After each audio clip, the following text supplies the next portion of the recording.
सावन mask special कजरी हम सुना रहल छी। आशा अछि जरूर पसंद आयत। सुनल जाए।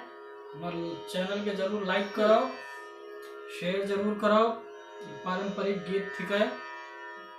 और यदि अखन तक हमारे चैनल के सब्सक्राइब नहीं करो हैं तो जल्दी से जल्दी सब्सक्राइब करूँ। हम और सुमधुर गीत लाकर प्रस्तुत है। सुनो जी। सखिया